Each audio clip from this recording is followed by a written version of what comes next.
할렐루야. 아이고, 여기 계신 분들은 몇 명 안 계신 것 같은데 굉장히 큰 소리로 화답해 주셔서 진심으로 감사드립니다. 저녁 예배 오신 여러분 진심으로 환영하고 축복합니다. 오늘 이 시간을 통하여서 생명의 말씀, 우리 능력의 하나님의 말씀이 저와 여러분의 심령 가운데 새겨지길 소망합니다. 옆 사람과 인사 나누겠습니다. 내가 왕이 될 상인가? 함께 인사 나누겠습니다. 내가 왕이 될 상인가? 보세요.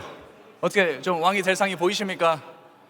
네, 감사합니다. 저는 오늘 내가 왕이 될 상인가? 라는 제목으로 은혜 나누고자 합니다. 여기 왕이 되고 싶어서 몸부림치는 한 남자가 있습니다. 왕의 자리를 탐하는 남자, 김민성 목사 아닙니다. 무시무시한 그 이름 바로 수양대군입니다. 그는 무자비하게 권력을 움켜잡았습니다. 왕이 되는데 조금이라도 방해가 되는 세력들은 모조리 제거하였습니다. 심지어 왕이 된 조카까지도 그 왕의 자리에서 끌어내리고 결국 왕위를 거머쥔 사람이 바로 수양대군입니다. 그러나 여기 또 한 사람이 있습니다. 수양대군과는 정반대의 인물입니다. 왕의 자리, 권력의 자리 조금도 관심이 없습니다. 오히려 백성들이 나서서 왕을 만들고자 했던 남자, 바로 오늘 본문의 주인공 우리 주 예수님이십니다. 예수님의 등장에 온 예루살렘이 소동하였습니다. 이스라엘의 슈퍼스타, 우리 왕이 오셨다며 수많은 사람들이 환호하였습니다. 그런데 오늘 본문을 보니까 우리의 이목을 끄는 부분이 한 지점이 있습니다. 우리 오늘 읽은 본문 13절을 함께 읽어보겠습니다. 종려나무 가지를 가지고 맞으러 나가 외치되 호산나 찬송하리로다 주의 이름으로 오시는 이 곧 이스라엘의 왕이시여 하더라. 아멘. 그들의 손엔 나뭇가지가 들려 있었으니 바로 종려나무 가지입니다. 종려나무는 약 15m 이상 자랍니다. 저렇게 풍성한 잎이 있고 한 그루당 수백 개의 대추 야자 열매를 맺는데 약 100kg 이상의 수확을 거둘 수 있다고 합니다. 거기에다가 어지간해서는 죽지 않는 생명력이 있습니다. 줄기가 꺾여도, 자라나는 과정 중에서 줄기가 꺾여도 죽지 않는 강인한 생명력을 가졌습니다. 이렇게 강인한 생명력을 가졌고 그리고 풍성한 열매를 맺는 나무는 매우 드뭅니다. 그러다 보니 종려나무는 승리와 번영 그리고 평화의 상징이 되었습니다. 그래서 종려나무 가지는 로마 황제를 환영할 때 사용했으며 마카비 가문이 혁명에 성공하고 돌아올 때도 이스라엘 사람들은 종려나무 가지를 흔들면서 그들을 환영하였습니다. 그런데 예수님이 예루살렘 성에 입성하였습니다. 이때가 언제입니까? 유월절을 며칠 앞둔 날입니다. 유월절은 이스라엘이 애굽으로부터 해방된 역사적인 날입니다. 이 유월절을 앞두고 로마 황제에게 흔들었던 종려나무 가지, 그리고 로마로부터 독립했던 마카비 가문이 승리하고 왔을 때 흔들었던 그 종려나무 가지를 사용했다? 이것은 단순한 퍼포먼스 이상의 의미를 가집니다. 만약 이 광경을 로마의 고위 관리나 혹은 로마와 결탁한 정치 세력이 봤다면 상당히 불편한 퍼포먼스입니다. 그럼에도 어쩌면 위험할 수 있습니다. 그럼에도 불구하고 사람들이 예수님을 이렇게까지 환영한 이유는 무엇입니까? 당시 이스라엘은 무거운 세금에 짓눌려 있었습니다. 하루 세 끼는 사치였고 자녀들에게 따뜻한 밥 한 끼 먹이기도 어려웠습니다. 그러던 차 5,000명을 먹이고 죽은 사람을 살려내는 능력자가 등장하였습니다. 폭풍을 잠재웠습니다. 귀신 들린 수많은 사람들을 고쳐주었습니다. 예수님을 보면서 사람들은 무엇을 생각했을까요? 절망에 찌들었던 이 현실 속에 살아가던 대중들은 예수님을 보면서 기대와 희망에 부풀었습니다.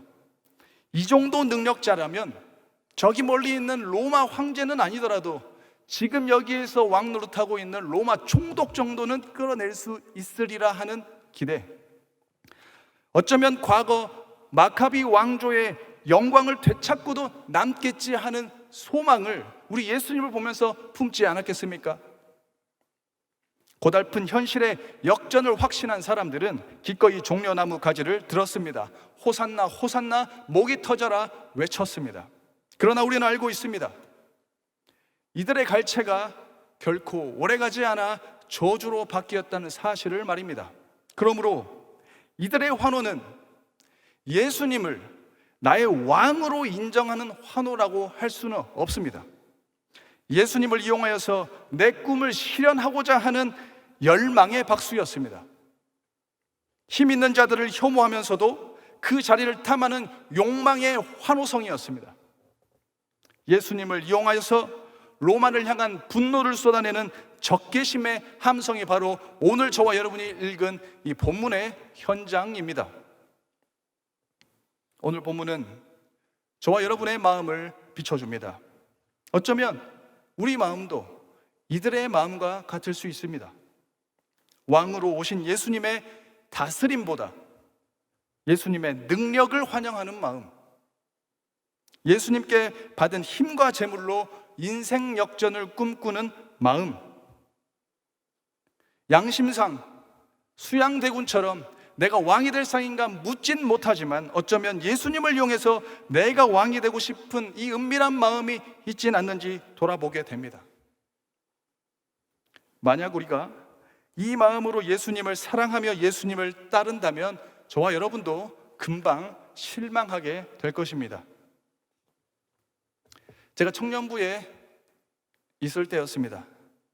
많은 청년들과 상담을 하게 되었습니다. 그러면서 청년들이 신앙을 떠나는 이유를 발견했습니다. 크게 두 가지였습니다. 첫 번째는 고난입니다. 고난. 목사님, 저는 모태신앙으로 중고등부 6년 동안 수련회 한번 빼먹은 적이 없고 목사님이 시킨 대로 모든 봉사에 다 참여했습니다. 예수님 믿으면 축복받는다는데 왜 나는 취업도 되지 않고 혹시나 하는 마음에 투자한 주식도 폭락하고 있습니다. 아무리 기도해도 내 삶은 나아지지 않습니다. 아마 예수님은 살아계시지 않거나 예수님은 나를 사랑하지 않는 게 분명한 것 같습니다. 그동안 수고하셨습니다. 안녕히 계십시오 하고 떠나는 청년들이 있었습니다. 청년들이 신앙을 떠나는 두 번째 이유가 있습니다. 그 이름 거룩한 러브, 연애입니다.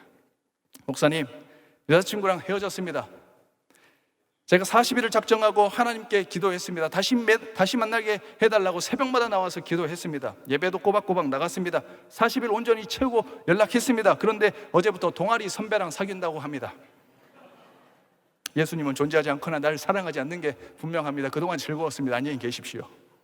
고난과 연애, 이 두 가지 영역에서 우리 청년들이 특별히 이 고난과 연애의 영역에서 내 기대감이 좌절되면 상당히 마음이 힘들어지고 예수님께 마음이 상한다는 걸 알게 되었습니다. 아마 청년들만의 문제는 아닐 것입니다. 대출 문제, 자녀의 진로 문제, 자녀의 학업, 그리고 나의 건강 문제 등 우리 삶에는 주님의 도우심이 필요한 영역들이 매우 많습니다. 이 문제를 위하여서 기도하는 것 자체가 결코 나쁜 건 아닙니다. 내 삶의 주의 도우심은 반드시 필요합니다. 그리고 저는 여러분들이 이 삶의 영역에서 그 누구보다도 풍요롭고 풍성하길 원합니다. 그러나 만약 신앙생활의 목적이, 예수를 믿는 목적이 오로지 내 문제 해결을 위한 목적이라면, 오로지 내 소원 성취를 위하여 신앙생활을 하는 것이라면 우리 청년들처럼 내 기대와 소망이 좌절될 때 우리의 찬송은 자취를 감출 것입니다. 사랑하는 성도 여러분, 예수님은 나의 왕으로 오셨습니다. 내가 왕이 아닙니다. 우리는 예수님께 다스림을 받아야 하는 존재입니다. 우리가 진실로 주님의 왕되심을 인정할 때 주님은 나를 통치하기 시작하시고 내 안에서 새 일을 행하시기 시작합니다. 주님께서 나에게 통치하실 때 무슨 일이 일어납니까? 나에게 없던 사랑을 주님께서 부어주시는 것이고, 나에게 없던 하나님의 마음을 부어주시는 것이고, 하나님께서만 가지고 있는 그 선한 마음을 우리에게 주셔서, 그전에는 내가 율법을 행할 수 있는 능력도 없고 마음도 없고 믿음도 없고 힘도 없지만 내 안에 살아계신 주님께서 통치하시기 때문에 그 선한 삶을 살아낼 수 있는 힘까지 저와 여러분에게 주신다는 사실입니다. 주님께서 우리를 통치하면 무슨 일이 일어납니까? 죄와 맞서 싸울 힘을 허락하여 주십니다. 상하고 찢긴 내 마음도, 내 육신도 고쳐주시는 은혜가 있습니다. 하나님께서 나를 통치하시면, 예수님께서 나에게 왕으로 오셔서 나를 통치하신다면 하나님의 형상으로 회복되는 역사, 그리고 내 삶과 일상에 하나님의 나라가 회복되는 은혜가 있습니다. 왜 이런 일이 일어납니까? 주님은 살아 역사하시는 분이시고 우리를 위하여서 졸지도 주무시지도 않는 분이 우리가 믿는 우리 주 예수님, 그리고 성삼위일체 하나님이신 줄 믿으시기 바랍니다. 그러므로 사랑하는 여러분, 주님을 나의 왕으로 인정할 수 있길 바라겠습니다. 나의 욕구를 내세우기보다 주의 다스리심을 기다리고 기대하십시오. 내가 원하든 원하지 않든 하나님의 역사, 강권적인 역사가 내 삶 가운데서 시작됩니다. 내 육신과 마음에, 내 삶과 가정에, 우리 자녀들에게, 우리 부모님의 인생 가운데 하나님의 치유와 회복이 있습니다. 허탄한 꿈이 아니라 하나님의 꿈을 꾸게 하시고, 육신의 야망이 아니라 거룩한 비전을 품는 거룩한 하나님의 백성으로 살게 하시는 능력이 바로 우리 주 예수님께서 나를 통치하실 때 하나님의 생명의 역사 가운데 흘러나온다는 사실을 꼭 믿으시기 바랍니다. 그러므로 첫 번째, 예수님을 나의 왕으로 인정하십시오. 한 번 더 따라해 볼까요? 첫째, 시작. 그렇습니다. 우리 모두 내가 왕이 되고자 하는 이 은밀한 욕심을 내려놓고 오직 주님만을 나의 왕으로 섬기며 주님의 온전한 통치를 누리는 저와 여러분 되시기를 간절히 소망합니다. 마지막으로 오늘 본문이 저와 여러분에게 주는 아주 중요한 메시지가 하나 있습니다. 우리 9절, 17절을 한 목소리로 읽어보겠습니다. 유대인의 큰 무리가 예수께서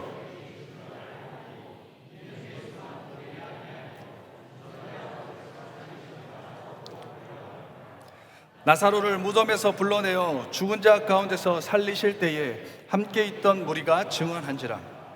예수님께서 입성하신 시점이 언제라고 했습니까? 6월절이라고 했습니다. 6월절은 하나님께서 이스라엘 백성을 해방시킨 날입니다. 이 6월절을 앞두고 예수님께서 예루살렘으로 입성하셨습니다. 그런데 이 본문 앞뒤로 어떤 내용이 있습니까? 놀랍게도 죽음에서 해방된 나사로 이야기가 앞뒤로 감싸고 있습니다. 우리는 이 사실에 주목할 필요가 있습니다. 왜냐하면 우리 주님이 저와 여러분에게 왕으로 오셨는데 그분이 어떤 왕으로 오셨는지를 보여주는 본문이 바로 오늘 우리가 읽은 본문이기 때문입니다. 주님은 내 육신의 소망과 기대를 이뤄주기 위해서 오신 분이 아닙니다. 주님은 나를 죄와 사망이라는 애굽에서 건져주러 오신 왕입니다. 로마의 향락과 사치, 힘과 권력을 숭배하는 이 땅에서 나를 건져내실 왕, 그리고 거룩한 말씀과 하나님의 영원한 생명으로 나를 통치하시러 오신 분이 우리가 믿는 예수님이십니다. 주님은 우리를 하나님의 나라의 백성으로 삼으시고 하나님 나라의 백성들을 다스릴 왕으로 오신 것이지 결코 내 욕심에 의해서 이용되실 분으로 오신 게 아니라는 사실을 여러분 다 믿으시길 바랍니다.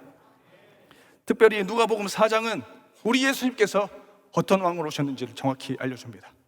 누가복음 4장 18절에서 19절 말씀 우리 한 목소리로 읽겠습니다. 주의 성령이 내게 임하셨으니 이는 가난한 자에게 복음을 전하게 하시려고 내게 기름을 부으시고 나를 보내사 포로된 자에게 자유를, 눈먼 자에게 다시 보게 함을 전파하며 눌린 자를 자유롭게 하고 주의 은혜의 해를 전파하게 하려 하심이라 하였더라. 아멘. 우리는 포로였습니다. 죄의 포로였습니다. 공중권세 잡은 자의 포로였습니다. 우리의 눈은 탐욕으로 눈이 멀어 있었으며 악한 영에게 눌려 있었습니다. 그러므로 살아도 산 것이 아닙니다. 육신의 호흡은 있을지언정 내 영은 죄와 허물로 죽었습니다. 우리는 그렇기 때문에 사망의 시간을 살다가 영원한 사망과 심판을 피할 수 없는 처참한 인생이었고 진실로 망한 인생이었습니다. 그러나 주님은 그 백성을 결코 버려두지 않으셨습니다. 죄악의 오물로 뒤덮인 나를 기어이 찾아오셨습니다. 주님은 내가 갇혀있는 사망의 문을 부수고 들어오셔서 십자가의 보혈로 죄와 사망의 사슬을 완전히 끊어버리셨습니다. 죄인인 우리에게 하나님을 거역한 우리에게 완전한 자유와 영원한 생명으로 옷 입혀주셨고 하나님의 생명으로 우리를 거두어 주셨습니다. 이제 그러므로 더 이상 우리는 사망의 백성, 죄의 노예가 아닙니다. 살아계신 하나님 우리 주 예수 그리스도의 백성이 되었습니다. 그러므로 기억해야 할 마지막 교훈은 이것입니다. 둘째, 다 함께 따라하겠습니다. 예수님은 죄와 사망에서 구원하신 왕으로 오셨습니다. 아멘. 사랑하는 성도 여러분, 예수님은 나에게 이용당하시려고 오신 분이 아닙니다. 나를 죄와 사망에서 건져내신 분이십니다. 예수님을 진실로 나의 왕으로 인정하십시오. 주님이 나의 왕 되신다면 그 어느 누구도 죄와 사망이라 할지라도 결코 나를 속박할 수 없으며 그 어떤 악한 영도 나를 절대로 사로잡을 수 없습니다. 왜냐하면 십자가에서 죽으시고 부활하심으로 예수님께서 사탄의 머리를 밟으셨기 때문이며 모든 죄와 사망으로부터 이미 승리하셨기 때문입니다. 이 승리의 복음이 저와 여러분에게 선포되었습니다. 그렇지만 우리에게는 때로 작은 고난과 아픔이 찾아올 것입니다. 자녀들에게 예기치 않은 사고가 생길 수도 있고 자녀들에게 힘든 질병이 찾아올 수도 있습니다. 혹은 물질에 눌려서 내 마음이 좌절되고 낙심되어서 과연 하나님이 살아계시는가, 하나님께서 나를 과연 사랑해 주시는지 의심할 때도 있을 것입니다. 그러나 여러분, 그럼에도 불구하고 두려워하지 마십시오. 걱정하지 마십시오. 우리의 발걸음은 결국 생명길로 향하게 될 것입니다. 왜냐하면 전능하신 하나님, 임마누엘 하나님, 그리고 말씀이 육신이 되신 하나님 우리 주 예수님께서 여러분을 생명의 성령의 법으로 인도하시고 생명의 등불로 인도하시기 때문입니다. 승리하신 주님이 나의 왕이 되어서 나의 삶을 통치하실 때 우리에게 무슨 일이 일어납니까? 로마 군대가 나를 돕는 게 아닙니다. 하늘의 천군 천사 마병이 저와 여러분을 도와주실 것입니다. 우리가 굶주리고 우리가 배고프고 우리가 도움이 필요할 때 하늘의 하나님께서 하늘 문을 여시고 하늘의 복을 품으로 저와 여러분을 채워주신다는 사실 또한 믿으시기 바랍니다. 그러므로 예수님을 이용하여서 내가 왕이 되고자 하는 이 은밀한 유혹들을 거절하십시오. 주님의 통치를 갈망하십시오. 하늘의 신령한 복과 영원한 하늘 양식을 누리는 은혜, 주의 권능을 입어서 사탄의 나라를 전복시키고 이 땅에 우리 주 예수 그리스도의 나라를 세워가는 하나님의 거룩한 군대가 바로 저와 여러분이 되실 것입니다. 그러므로 죄와 사망에서 건지신 생명의 주 우리 주 예수 그리스도 앞에 나의 왕관을 벗어서 온전히 주님만이 나의 왕 되십니다. 주님만이 나의 전부 되십니다. 호산나 다윗의 자손 예수여 나를 구원하시옵소서라고 온전히 찬송하며 따라갈 수 있는 저와 여러분 되시기를 간절히 소망합니다.